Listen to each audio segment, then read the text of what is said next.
ցնցող եւ շատ լավ նորություն Մոսկվայից։ Պուտինը մայիսի 9-ին առաջարկել է փափուկապահարզան Հայաստանին։ Նա պաշտոնապես դա կասի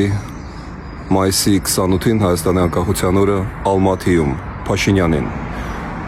Ինչ է եղել, ինչու է նա դա ասում։ Եթե ուշադիր լինենք, կնկատենք, որ դրանից մի քանի րոպե առաջ նա խոսում էր Ուկրաինայի հետ զինադադարի եւ փաստորեն խաղաղության մասին։ Այսինքն սա ունի առնվազն 3 պատճառ։ Առաջինը դա Ուկրաինայի հերոսական դիմադրությունն է։ Երկրորդը Ֆրանսիայի աննախադեպ ճնշումը եւ Եվրոմիության Երևանյան վեաժողովից հետո ձևակերպված վերջնագիրը։ Եվրամիությունը պահանջում է Պուտինից դուրս գալ Ուկրաինայից եւ Հայաստանից։ Եվ երրորդ գործոնը դա հայ ժողովրդի կամքն է, որն արտահայտվել էր 25 թվականին ընդունված օրենքով Եվրամիության անդամակցելու, որն իր հերթին արդյունք էր Եվրոպական կուսակցության կողմից նախաձեռնված ստորագրահավաքի։ Պուտինը հիմա խոսում է նաև հանրակրվեի մասին։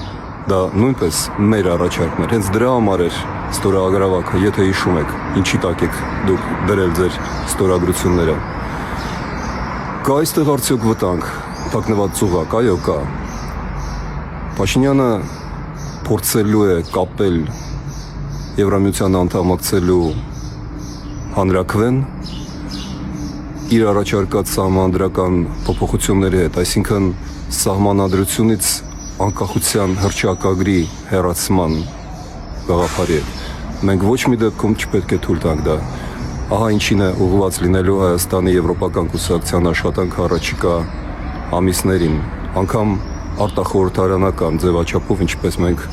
հասանք մեր ծրագրային նպատակին 24 եւ 25 թվականին։ Ես շնորհավորում եմ հայ ժողովրդին այս ցնցող զարգացումների կապակցությամբ եւ առաջարկում եմ չթուլանալ, պետք է զգոն եւ զգույշ լինել։ Մեր հաղթանակը մոտ է։ Կեցցե Ֆրանսիան, կեցցե Ուկրաինան, կեցցե ազատ անկախ եվրոպական Հայաստանը։